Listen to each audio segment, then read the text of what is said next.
I gotta take a look at why I'm looking at the bear scenario. I got 2008. I was really bearish. I wasn't looking at the monthly chart back then. I was looking at the weekly, but had the weekly rolling over. I wasn't looking at economic data.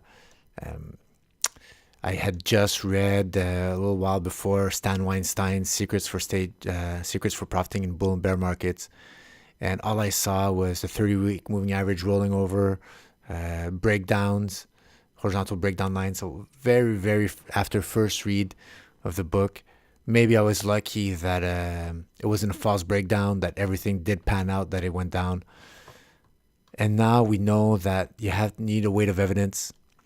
You need to have a weight of evidence because 2015-16, you had breakdowns below 12-month moving average, had breakdowns below 30-week moving average. And if you would have just looked at that, I can understand anybody right here. When you see that, anybody could have said, look, we're going down, we're breaking down, etc. But you need to wait for the full weight of evidence to all the elements to check to get in your favor. The unemployment rate was low here, 5%. Hasn't started to roll over yet, was still decreasing. And even here, always decreasing, not able to go, where is it? 510, 5, 5, 510, 5. Well, I'm just going to roll it over here. 530, 5. Oh, up, down, down, down, up, down, up, down, up, 490. I'm looking here, over here, sorry. And 470. So you're not 440, still always going down, not able to get 2 or even 3 consecutive metrics going up on the unemployment rate. So you're still in the downtrend. Right here in 2007, when we had that close here, you see how it was already going up for a while. So as the unemployment rate was going up, 460, where was the lowest? 440, 460, 470, 460, 470, 470, 5, 490, 510, 540. So it was already creeping up. You were below a monthly defined breakdown line. And then this was the fuel. It was no turning back. There's the fuel that unemployment rate was going to keep going higher and higher as the markets were pricing that in, going lower and lower until it reached the bottom, and unemployment rate started slowing down its ascent and then started decreasing, consuming that fuel for that uptrend. So this is a primary one. There were other keys. I did a revisionist history on that 2015-16, how could have avoided it, how could have avoided that trap. A lot of traps here to play. So other than using your risk and money management, just purely deciding on a bias, saying, oh, this is bear, we're going to correct back down to 2009 lows. Right here, you had some weight of evidence. I wasn't totally telling us that we're breaking down yet. Economic data hadn't really started rolling over yet. So that's what I'm waiting for right now. Top pattern, monthly defined breakdown in December, but the buyers coming in January, February, and now we're more in a situation that we're in a stage 3, probably stage 2, maybe on the weekly. I'll have to check that out. But if I'd be doing just my classic chart trading framework and I look at the horizontal break lines, here is the pattern. Here is the pattern that we have now. We have a break line at 26,600, and we have a breakdown line at 23,058. So this is really the top pattern that's being formed. Will it break out to the top or not? Remains to be seen. But what I'm starting to see right here is, look at that, the unemployment rate, 395, 390, here's the lowest. Oh, 395, 385, even lower, Oh no, that's me. Sorry. 380, 370, 380, 370, 390, 4. So from 370, which was the lowest, we were up to 390. We're up to 4. And I'm going to wait for the next one. If we see 410, 420, we haven't been able to string that much of consecutive unemployment rate increases since all the way back when it started increasing right here. We haven't had that type of increases even going up. It's always been going down. The max it went up was twice in a row. So I'm really, really looking at that. It's going to be one of the indicators that I'm going to add to all my other weight of evidence. Bearish divergences. Is the price action below 12-month moving average? Is it starting to decline? As this ramps up, it gets worse and worse. The more you wait, the more the market's going to price that in. And I believe that the price action will start seeing that take into account. And probably see the price start going down. And then we're going to have that crazy, crazy top pattern here. That's why this brings me back to, I posted this today, or when this is going to be posted tomorrow. It's all about risk to reward. So knowing that the steam is very low, of course, on unemployment, maybe it could go lower, it could go to 3 to 2, maybe go back to 1%. I don't know. This is like where it's never been this low, I think, for at least 30, 40 years. It's about risk to reward. So let's say I want to go long. Let's say this is my top pattern. I'm going to be really defensive. Oh, let's do the inverse. Okay, do the inverse. Let's take my short position right here. So let's say my entry is going to be when we close below that top pattern, which I've isolated those break lines. And I think that we're going to go back down to 2012 breakout levels. Ooh. Right back down here. Let me lower that just a little bit. So let's say I'm going to enter right here at that line. I'm going to put my sell stop, some crazy, crazy things super high. So if ever that pattern gets out of that box, goes back here, it invalidates my bearish scenario.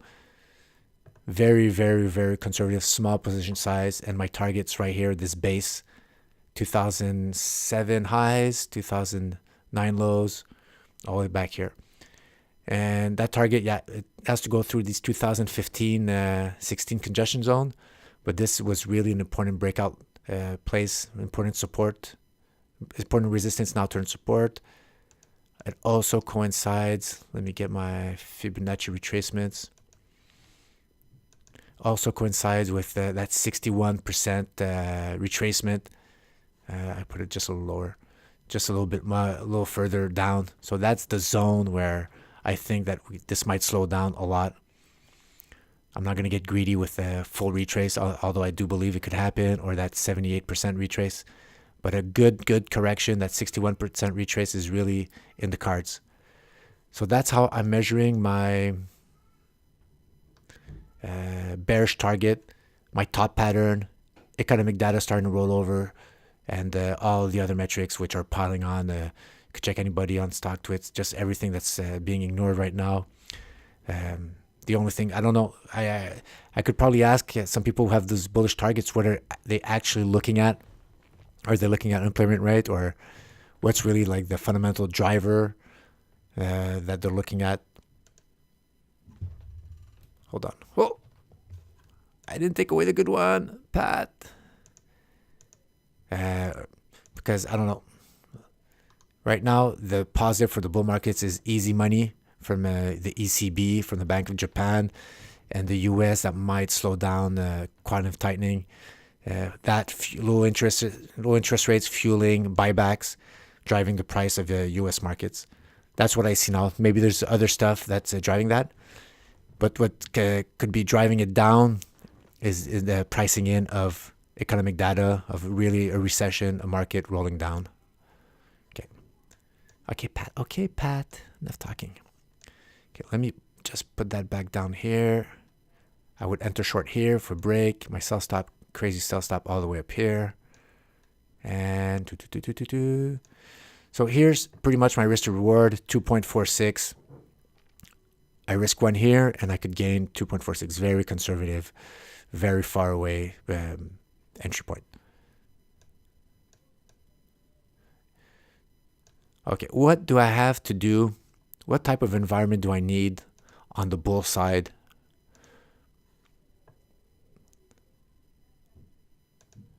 to have the same type of reward, same type of risk to reward? Where do I have to go? So let's say I enter here on the bull side to break above where my established line right here, around 26,700. I put my sell stop below the low or below that the pattern. If it goes back down below that, I should be out. So let's stretch this out. Let's get to 241, 246. There you go, 245. That was 246 risk to reward, 245. So I need the Dow to go all the way to 35,356. So I need all that move. What's going to drive all the price action here? Buybacks or whatever, money printing. I need something that's going to drive the price action all the way there. And I have to hope that this starts turning back down and we start going lower and lower and lower on the unemployment rate, and has to go down slowly to permit that price action to go all the way that target here.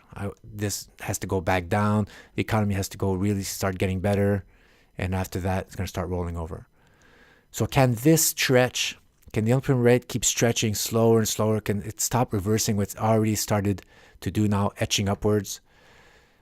Look, if it wouldn't be etching upwards, I didn't have the past 2 or 3 readings starting to go upwards, I could say, okay, maybe we're still, it still could go down, grind down to slowly all the way down to 3% unemployment and give really a drive for this to go up. But right now, it's really starting to go up. I'm going to keep an eye on it. That's probably the first one that's going to go. Next one, in my economic data, I'm looking at non-farm payrolls. Let's check. Let's change that right here. Total non-farm, total unemployment. No.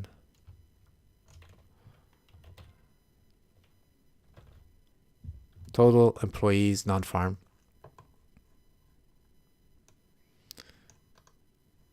Reset. And I want to see how it's starting to roll over. When it starts rolling over, 138,400, 100, right here, starting rolling over right here. And after that, when it starts being negative, I know sometimes these numbers are retro fitted. They're, finally, the number wasn't that high. We lowered it. Well, when it starts, the numbers start decreasing. Look how the market's pricing that in. You're staying below the 12-month moving average. And after that, you're unable to overcome those highs. See, even in 2015, we never really had that rolling over. So that's a metric, economic data, that would have saved you a whipsaw of all this. Oh, I'm a bear, below 30 moving average. Well, this would have saved you. You could have said, I haven't quite started rolling over yet. And look at that. This is not rolling over at all. We haven't had 150,000, 100. I'd like really to start seeing a metric here, flat and down, and maybe 3, 1 down, 2 down to confirm, and 3 would be the ultimate down. And that's probably going to already start being priced in. And then maybe you're going to get a good risk to reward ratio with that price action below the 12-month moving average. And then you'd be protected from a horizontal break line, become resistance. And then we probably get a good risk to reward ratio here and on the way down. I believe if this starts going down, the unemployment rate will already have been rolling up, and we'll forget about the bull case, and it'll have to be priced in no matter what type of quantitative easing they're doing. The recession is going to come, and this is going to start going down. So the risk to reward might actually be a lot better because we might be entering a lot higher below a declining 12-month moving average, and we might actually get a better risk to reward ratio for the bear side, especially because of these economic cycles, which have not been discarded. Nobody ever said that they can't happen anymore. And we just have to wait for them to start happening, guys. Again, not because it's been 10 years and our memory's short that they won't happen. So that is why I'm looking at the bear scenario. That's why I'm focusing on it. There's no fear of missing out for me. I do not care if the price action goes up all the way to here to 28,000. I do not care for that because I see it as a higher risk environment for lower reward on the upside, and that's just going to stretch while this is going to happen down. The higher it goes back up, the better it is, because I'm going to have probably a better entry to short this thing on the way down, guys. All right, that's just the way it's set up. That's what I'm looking at. And until this resets, until the non-farm payrolls start going back down, until we're back here, I'm not going to be long. I'm looking to short.